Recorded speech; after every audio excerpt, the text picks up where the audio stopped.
Halo guys, balik lagi sama gue Noval di YouTube channel Koinvestasi. Dan hari ini kita bakal bahas Bitcoin, the mother of all crypto, yang baru aja nyentuh harga tertingginya di sekitar 930 juta dan masih bergerak naik sampai sekarang. Tapi sebelum mulai jangan lupa like, subscribe, dan juga klik lonceng notifikasi di YouTube channel Koinvestasi.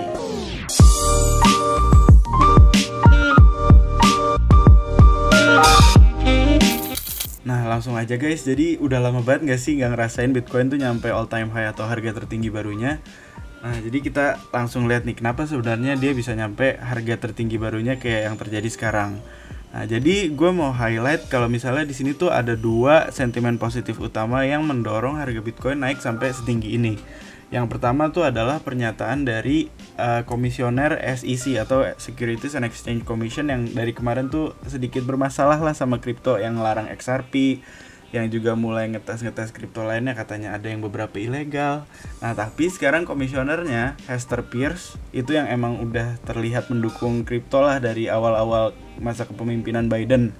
Nah, jadi dia tuh ngomong bahwa kalau misalnya pemerintah mencoba melarang Bitcoin itu sama aja seperti perbuatan yang bodoh, karena sama aja seperti melarang internet untuk digunakan. Nah, jadi dalam pernyataan ini Hester Peirce menyatakan bahwa saat ini tuh Bitcoin tuh adalah sebuah fenomena yang emang udah mulai mature atau udah mulai dewasa lah di pasar keuangan. Jadi mayoritas orang udah mulai mengadopsinya, yang membuat kalau misalnya pemerintah mencoba melarang itu adalah sebuah hal yang sia-sia atau bahkan bodoh. Jadi sekarang tuh kelihatan bahwa SEC melalui komisionernya tuh terlihat mulai mendukung Bitcoin lah sebagai sebuah aset komoditas atau aset keuangan yang berada di perekonomian. Nah jadi sekarang tuh Hester Peirce menyatakan bahwa Bitcoin ini tuh sebuah hal yang perlu didorong untuk lebih tumbuh ke depannya, karena merasa bahwa Amerika tuh udah mulai ketinggalan lah dari negara-negara lain nih, seperti pernyataannya. Dan sekarang tuh menurutnya untuk membuat pertumbuhan yang produktif dari pasar kripto dan juga Bitcoin terutama dibutuhkan sebuah regulasi, karena kalau bergerak secara terdesentralisasi itu menurutnya kurang efektif. Jadi intinya kalau misalnya Bitcoin bergerak secara sendiri tanpa adanya regulasi itu tuh kurang produktif. Jadi di sini tuh pemerintah terutama SEC pengen buat kerangka regulasi yang justru mendukung pertumbuhan dari kripto. Nah, dari pernyataan ini dianggap sebagai sentimen positif oleh pasar, karena ibaratnya dari salah satu ancaman utama tuh dari SEC, karena SEC itu yang mengatur lah kondisi pasar keuangan di Amerika. Dan dengan pernyataan ini ada sentimen positif karena kelihatan bahwa SEC udah mulai mendukung kripto terutama melalui Bitcoin. Nah, itu sentimen pertamanya. Dan yang kedua adalah Coinbase. Jadi sentimen positif kedua berasal dari Coinbase, yaitu salah satu bursa terbesar di pasar kripto secara global, yang posisinya sekarang ada di peringkat kedua di bawah Binance. Jadi Coinbase ini akan melantai di bursa saham, di mana saham dari perusahaannya akan diperdagangkan secara resmi di indeks Nasdaq 100. Nah kalau misalnya ada yang udah baca berita kemarin, udah kita lansir di artikel Koinvestasi bahwa salah satu hal terpenting yang akan terjadi di pasar kripto adalah IPO Coinbase ini. Karena ibaratnya Coinbase ini tuh adalah salah satu bursa terbesar dengan volume perdagangan yang hampir 40 triliun per harinya. Jadi kalau misalnya dia mulai listing di bursa saham, otomatis orang-orang yang beli saham Coinbase tuh akan mulai memahami kripto tuh apa, terus nanti adopsinya juga akan mulai meningkat lah terhadap kripto, makanya dianggap sebagai sentimen positif. Ini tuh asumsi tersebut tuh adalah pernyataan-pernyataan dari mayoritas analis, di mana salah satunya adalah Jeff Sika yang menyatakan bahwa IPO ini tuh adalah sebuah jembatan yang memperdekat pasar saham dan juga pasar kripto agar adopsi kripto menjadi semakin luas. Nah, jadi sekarang tuh Coinbase sudah memiliki lebih dari 50 kripto yang tersedia di bursanya, dan juga memiliki lebih dari 56 juta pengguna, dan juga mengayomi 7.000 investor institusional dan juga 115.000 rekan di lebih dari 100 negara. Jadi emang ruang lingkupnya tuh gede banget si Coinbase ini. Makanya kalau misalnya dia udah mulai listing, awareness terhadap kripto tuh akan lebih meningkat lah, karena yang membuat adanya potensi adopsi kripto juga menjadi lebih luas. Makanya dengan adanya Bitcoin di Coinbase ini di perdagangan secara resmi, bahkan volumenya paling tinggi, jadinya harga Bitcoin tuh naik, karena asumsinya orang-orang bakal lebih kenal Coinbase yang kemudian bakal lebih kenal Bitcoin dan kripto juga. Makanya harganya naik. Jadi sekarang Coinbase tuh ngomong-ngomong Coinbase, dia tuh bakal melantai di bursa saham Amerika dengan harga sekitar $250. atau sekitar, coba kita lihat, 3,3 kalau nggak salah ya, sekitar $250 atau 3,66 juta rupiah. Nah sekarang tuh dia belum mulai listing dan diprediksi bahwa dia akan mulai listingnya tuh di sesi kedua perdagangannya si bursa saham Amerika. Jadi sekitar 1:30 pagi besok, yang kemungkinan bakal ketertarikannya tuh bakal naik lebih cepat. Nah karena sekarang Coinbase juga adopsinya tuh udah mulai luas banget. Dari Twitternya aja dia tuh menyatakan bahwa dia udah jadi bagian dari DeFi Alliance, dimana DeFi Alliance ini adalah persatuan proyek-proyek DeFi yang bertujuan untuk mendorong perusahaan-perusahaan kecil atau startup atau proyek baru yang bergerak untuk mendukung sektor DeFi juga. Nah, jadi aliansi DeFi ini emang bergerak secara signifikan karena mayoritas kripto yang berada di aliansi tersebut tuh rata-rata naiknya barengan. Makanya dengan adanya Coinbase berarti supportnya lebih tinggi, dan support terhadap Coinbase juga akan lebih tinggi, mengingat sekarang tuh lagi bull run yang mayoritas juga didukung oleh sektor DeFi. Nah, terus kenapa gue bisa bilang kalau misalnya ketertarikan terhadap Coinbase ini bakal tinggi? Karena kita bisa lihat di FTX, di mana FTX tuh memiliki aset pre-IPO atau saham dari Coinbase sebelum dia mulai listing. Jadi penjualan sebelum IPO kontraknya lah ibaratnya. Nah, ini dinyatakan bahwa di sini tuh udah dikasih keterangan kalau misalnya sekarang tuh tickernya namanya CBSE atau Coinbase ya, atau Coinbase, di mana aset ini adalah kontrak saham Coinbase sebelum dia melantai di bursa saham yang udah mulai bisa diperdagangkan.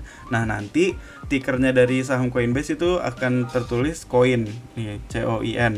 Nanti jadinya kalau misalnya udah listing namanya berubah dari CBSE menjadi coin, dan jadi orang yang udah membeli aset CBSE di FTX ini nanti akan secara langsung dikonvert ke coin, ke saham coin oleh FTX. Oke, ini juga menjadi salah satu keuntungan dari FTX, di mana FTX itu cuma satu-satunya lah yang menyediakan saham Coinbase pre-IPO ini. Nah, kalau dilihat sekarang tuh harganya udah ada di sekitar $616 atau sekitar 8 juta. Oh, 9 juta, udah di sekitar 9 juta. Jadi ini tuh adalah sebuah perbedaan atau premium yang cukup tinggi, karena sebenarnya melantainya di harga $250 dan sekarang udah ada di $616. Jadinya melihat perbedaan itu tuh mencerminkan ketertarikan terhadap Coinbase yang kemungkinan akan lebih tinggi. Makanya juga menjadi sentimen positif untuk pasar kripto, karena kemungkinan adopsinya juga akan semakin besar. Nah, jadi hal tersebutlah yang membuat Bitcoin tuh naik cukup signifikan lah, bahkan belum berhenti sampai sekarang, dan menguji resistance atau batas atas yang sekarang gue prediksi bakal menjadi batas jenuhnya lah. Karena sekarang tuh apresiasi dari Bitcoin tuh udah terlihat signifikan, bahkan indikator MACD dan RSI-nya pada grafik 4 jam tuh udah terlihat masuk di zona overbought atau zona jenuh lah. Yang dimana kalau udah mulai masuk ke zona overbought rata-rata akan koreksi dulu sebelum naik kembali untuk menormalisasi apresiasi harga. Jadinya kemungkinan kalau menurut prediksi gue, ini balik lagi bukan saran investasi atau trading tapi analisis pribadi gue. Jadi di sini tuh kemungkinan dia bakal bakal mentok di sini sebelum kembali turun ke sini, karena ini ibaratnya tuh adalah dia baru aja breakout atau keluar dari zona konsolidasi ini. Dia baru aja breakout, terus dia breakout lagi, kemungkinan dia akan retest ke sini. Ini retestnya udah dan di sini naik lagi, dan kemungkinan akan mulai reject sedikit untuk koreksi ke sini, bahkan hingga ya ke sini, sekitar di sini 900 juta sebelum naik lebih tinggi lagi. Karena mayoritas pasar juga memprediksi bahwa Bitcoin tuh bisa naik lebih dari 1 miliar rupiah pada pekan ini. Jadi dengan sentimen positif tersebut dan persepsi positif juga, kemungkinan prediksi tersebut akan benar. Tapi sekarang batas atas di sekitar 940 juta sampai 950 juta tuh kemungkinan harus dilewati dulu sebelum bisa mencapai 1 miliar tersebut. Nah, jadi sekarang tuh ngelihat indikator MA cross juga masih terlihat positif karena masih ada di bawah harga dan masih crossnya untuk ke arah atas. Jadinya kemungkinan sekarang tuh sentimen positif terhadap Bitcoin masih cukup signifikan lah. Dan kalau misalnya kalian mau double untung, double profit, kalian bisa banget nih coba langsung pakai FTX untuk beli saham pre-IPO-nya dari Coinbase, karena kemungkinan besar dengan adanya sentimen positif ini kedua aset ini tuh akan bergerak secara positif korelasinya. Tapi balik lagi, jangan lupa analisis terlebih dahulu, dan gue cuma menganalisis secara pribadi dan ini bukan saran resmi untuk investasi atau trading, karena balik lagi resiko dari trading dan investasi akan ditanggung oleh trader dan investor masing-masing. Jadi jangan lupa research dan stick to your risk management plan. Nah, tapi kalau misalnya kalian mau coba FTX, ini tuh platformnya udah cukup lengkap lah, dari mulai saham, uang fiat atau forex sampai kripto yang udah lengkap banget. Dimana ada leverage tokens dan juga ada kripto biasanya. Jadi intinya di sini tuh semuanya udah tokenized. Nah, kalau misalnya kalian mau daftar, nanti bisa banget pakai link dari Koinvestasi biar kalian dibantuin daftarnya. Oke, jadi untuk Bitcoin sendiri kayaknya minggu ini bakal naik lebih tinggi lah, karena ini aja udah mulai naik signifikan, tapi udah mulai ada di batas atas apresiasi dan kemungkinan akan koreksi dulu sebelum naik lebih tinggi lagi biar apresiasinya normal. Tapi itu tidak menutup kemungkinan bahwa dia akan breakout dari zona apresiasi ini untuk naik lebih tinggi langsung. Nah, jadi jangan lupa analisis terlebih dahulu dan pastikan semua yang kalian lakukan itu sesuai dengan risk management dan tujuan dari investasi atau trading kalian. Jadi itu video singkat dari gue. Kalau misalnya ada pertanyaan, sabi banget komen di kolom komentar video ini. Dan kalau misalnya ada lagi yang mau dibahas secara cepat, sabi juga komen di kolom komentar video ini. Dan as always, Koinvestasi, aset masa kini, kaya masa depan.